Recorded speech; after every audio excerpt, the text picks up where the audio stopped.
T20 world cup లో team India విజయ పరంపర కొనసాగుతుంది. నెదర్లాండ్స్ తో జరిగిన మ్యాచ్ లో మొదట కాస్త తడబడిన ఆ తర్వాత శివన్ దుబే సృష్టించిన విధ్వంసానికి టీమిండియా వరుసగా 4వ విజయాన్ని తన ఖాతాలో వేసుకుంది. అసలు ఈ మ్యాచ్ లో ఏం జరిగింది? నెదర్లాండ్స్ బౌలర్ మన టాప్ ఆర్డర్ని ఎలా ఇబ్బంది పెట్టారు? వరుణ్ చక్రవర్తి మ్యాజిక్ స్పెల్, అలాగే ఇండియా సృష్టించిన వరల్డ్ రికార్డ్ ఏంటో ఈ వీడియోలో వివరంగా చూద్దాం. ప్రపంచంలోనే అతిపెద్ద స్టేడియం అహ్మదాబాద్ లో జరిగిన ఈ మ్యాచ్ లో ముందుగా బ్యాటింగ్ చేసిన ఇండియాకు ఏమాత్రం శుభారంభం దక్కలేదు. నెదర్లాండ్ బౌలర్స్ తమ slower balls, cutters, Nakul balls తో మన బ్యాటర్లు ముప్పతిప్పలు పెట్టారు. ముఖ్యంగా ఆఫ్ స్పిన్నర్ ఆర్యన్ దత్ తన పవర్ ప్లే స్పెల్ తో అదరగొట్టాడు. 3 ఓవర్లు వేసి కేవలం 17 రన్స్ ఇచ్చి 2 కీలక వికెట్లు తీశాడు. అభిషేక్ శర్మ వరుసగా 3వ మ్యాచ్ లోనూ డకౌట్ కాగా ఇషాన్ కిషన్ కూడా త్వరగా పెవిలియన్ చేరాడు. ఆ తర్వాత గ్రీజులోకి వచ్చిన తిలక్ వర్మ, సూర్యకుమార్ యాదవ్ ఇన్నింగ్స్ ను చక్కదిద్దే ప్రయత్నం చేసిన పరుగులు రావడానికి చాలా కష్టపడాల్సి వచ్చింది. 12వ ఓవర్ వరకు స్కోర్ బోర్డు నత్తనడకనే సాగింది. ఎప్పుడైతే 13వ ఓవర్లో శివన్ దుబే గేరు మార్చాడో అప్పటి నుంచి మ్యాచ్ స్వరూపమే మారిపోయింది. మొదటి 11 బంతుల్లో కేవలం 6 పరుగులు మాత్రమే చేసిన దుబే ఆ తర్వాత ఆకాశమే హద్దుగా చెలరేగాడు. నెదర్లాండ్ బౌలర్స్ వేసిన ఫుల్ టాస్లని, స్లాట్ డెలివరీని ఏరుకోరి స్టాండ్స్ లోకి పంపించాడు. కేవలం 25 బంతుల్లోనే హాఫ్ సెంచరీ పూర్తి చేసుకున్న దుబే మొత్తం 30 బంతుల్లో 66 పరుగులు చేసి అవుట్ అయ్యాడు.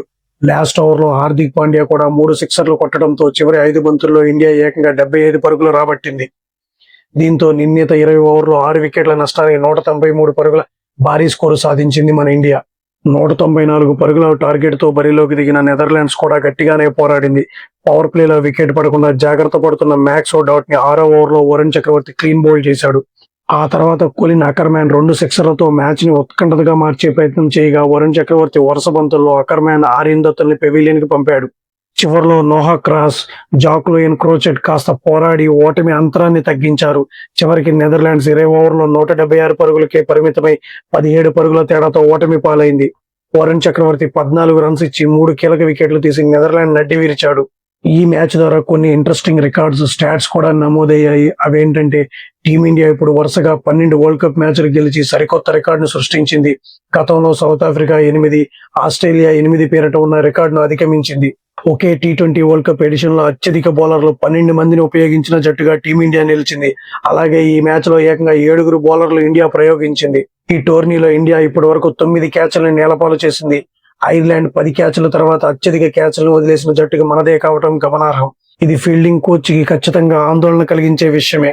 ఈ మ్యాచ్ లో నెదర్లాండ్స్ చేసిన 176 పరుగులు అంతర్జాతీయ టీ20లో ఏ ఒక్క బ్యాటర్ హాఫ్ సెంచరీ చేయకుండా ఒక జట్టు సాధించిన అత్యధిక స్కోరు. వరుసగా 4 విజయాలతో సూపర్ 8 కు దూసుకెళ్లిన టీమిండియా ఇక అసలు సిసలైన సవాల్ ఎదుర్కోబోతుంది. సూపర్ 8 గ్రూప్ లో సౌత్ ఆఫ్రికా, వెస్టిండీస్, జింబాబ్వే లాంటి కఠినమైన జట్లతో ఇండియా తలపడాల్సి ఉంది. సూపర్ 8 లో టీమిండియా పర్ఫార్మెన్స్ ఎలా ఉండబోతుంది? మీరేమనుకుంటున్నారు? మన ఫీల్డింగ్ లోపాలను ఇండియా అధిగమించగలదా? మీ అభిప్రాయాలను కింద కామెంట్స్ లో తెలియజేయండి. ఈ వీడియో మీకు నచ్చితే లైక్ చేయండి, మీ ఫ్రెండ్స్ కి షేర్ చేయండి. ఇలాంటి మరిన్ని ఇంట్రెస్టింగ్ క్రికెట్ అప్డేట్స్ కోసం మన ఛానల్ ని సబ్స్క్రైబ్ చేసుకోండి. జై హింద్.